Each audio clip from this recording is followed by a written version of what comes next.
Hello everyone, and in this video, this is going to be our last video on assembly, but I thought we'd end with something fun.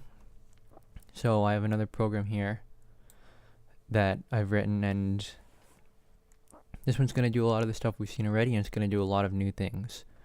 So let's dive right in and step through it.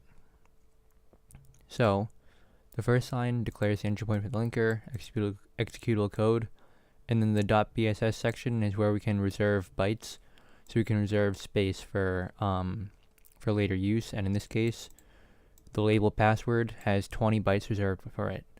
So keep that in mind. So we have 20 bytes reserved for password. In our .data section, we define bytes, and which is a string password needed to proceed. And then this right here, all this line is doing is it's making the label or the variable len for length equal to, and then this means the length of prompt. So it's going to be however many bytes all this is inside len. So moving on to the start function, we clear our RAX register. That should be XOR EAX because that's shorter. My bad. We move 1 into AL, the lower 8 bits of the RAX register, which is the syscall number for write. We add 1 into RDI, which is standard output. So we're specifying for the syscall that we want to write to standard output. Then we move the address of the prompt label into RSI, which you can see here. So we're moving this address in here. So we're not using the square brackets. If we're using square brackets, it would be the value because it would dereference. Then we're adding the length of prompt into RDX. So remember, len is equal to the length of prompt. So and RDX is 0. So all we're doing is we're putting the length into RDX without any null bytes. We're making our syscall, so that's going to print password needed to proceed. Then we move on to our next segment. We clear RAX, and in this line we're actually doing two things. We're clearing the register and we're setting it to the value for the read syscall. So if you look here at our table, you can see that the sys_read syscall is number 0. So 0 goes into RAX, we did that.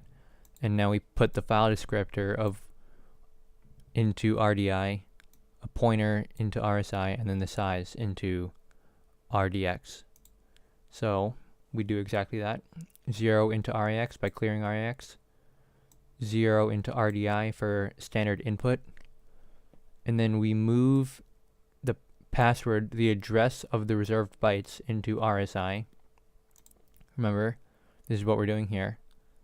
Character pointer to the reserved bytes, which is this up here in the BSS section. Then we add 20 into RDX, which is the length of the reserved bytes, which is 20, as we reserve 20 in the BSS section. We make our syscall. So this will read user input from standard input and store it inside password, those 20 bytes. Next, we're going to make a socket. So if you're not familiar with sockets, I suggest you try and make some in C or Python or both. But basically, I'm going to assume you already kind of understand that. So we clear RAX, RDI, and RSI, set all those to 0. We move 41, which is the number for the socket syscall, into AL. If we go to our table, we can clearly see sys_socket is 41, and the family, the type, and the protocol go into their respective registers. So 2 goes into RDI for the family AF_INET, and you can Google for what number represents what family and all that stuff, or you can look at some header file. I don't remember which one, probably some networking one anyway.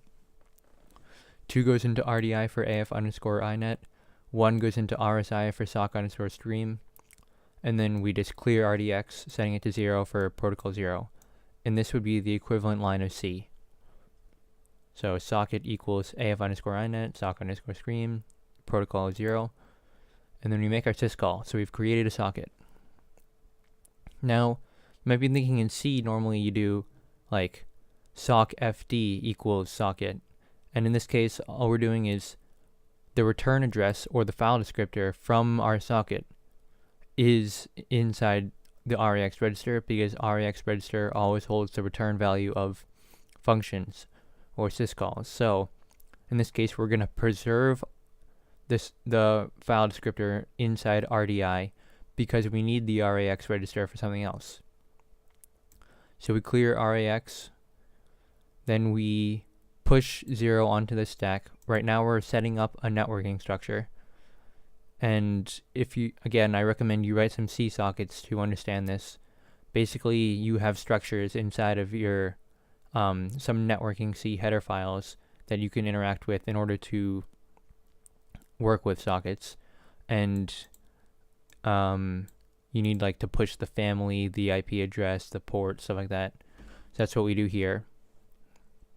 We push 0, and then we push the IP address. And I've included a note here. This is how you can convert the IP you want in with Python into networking bytes. So, and this IP address is hard-coded. So this code is on my GitHub. So if you copy paste it, you would use the local host, but you can easily change the IP address with this. And what we're doing is we're moving this immediate value into memory. So this is saying move this value right here into 2 words worth of space at the memory location of RSP minus 4.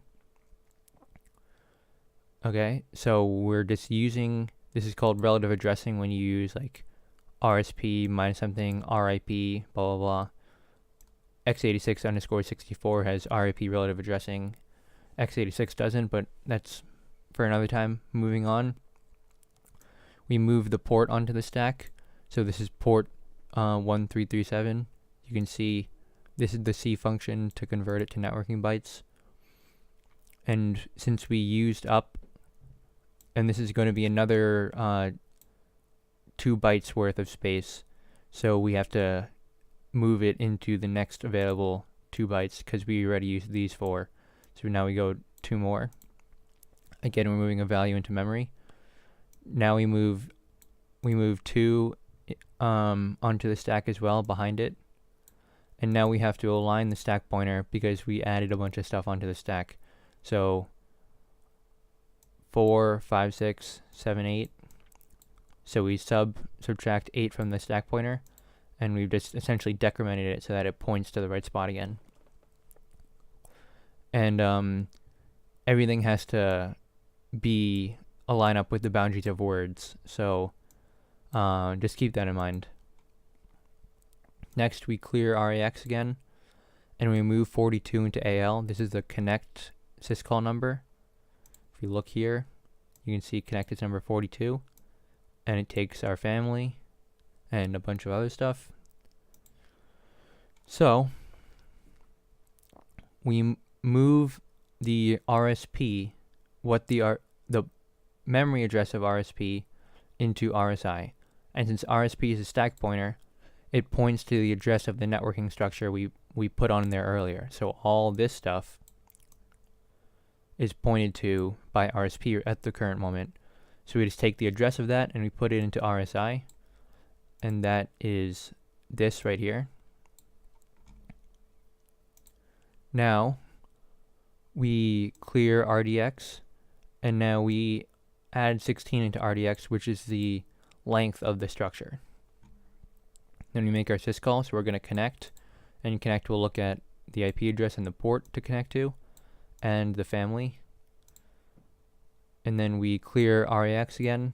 We move 1 into REX, which you'll remember is the write syscall. We move the password label, which now contains whatever the user input, into RSI. And now we move 11 into RDX, which is the length. And we make our syscall, and then this is just exiting the program, as you already know. So, and of course, if you look at the write syscall, all the way up here. Inside RDI, you put the file descriptor, but if you remember, our file descriptor is the socket because we saved it right here. Move RDI RAX. So the file descriptor in this case we're writing to is the socket.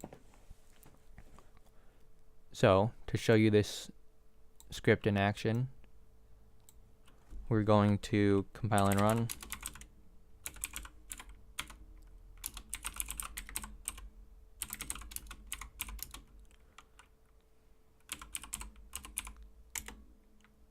Link.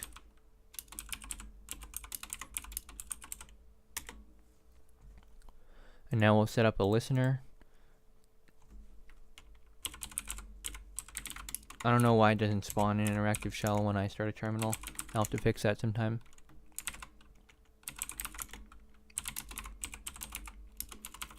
Netcat listen verbose port 1337. So that's listening. Execute fun. Password needed to proceed. So you're like, okay, I have to put in my password. So you're like, this is my password. You would enter, and we wrote more than 20 bytes, which is fine. So it'll only give the first part. You could modify it. You could reserve more section in the BSS segment for more bytes, but most passwords aren't that long. So if you do like, oh, hang on.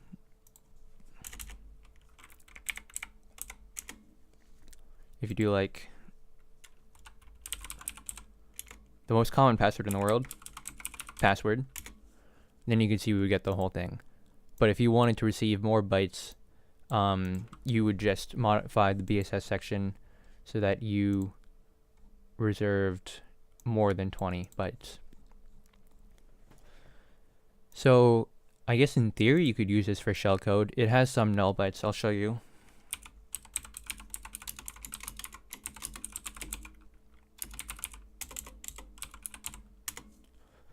So it has some null bytes when we do the move operations. I'm not quite sure how to get rid of. It's only the move stuff, like when we're setting up the networking structure. Yeah. But other than that, we got rid of most of the nulls, like this function here has no nulls. You can see the beginning of start. And then of course the exit part has no nulls because we know how to do that correctly. But in theory you could use this for shellcode. It's just a fun idea because like I said, most shellcode is either a reversed shell, a bind shell, execv, binsh, or something else. And I thought this was a creative thing, you know.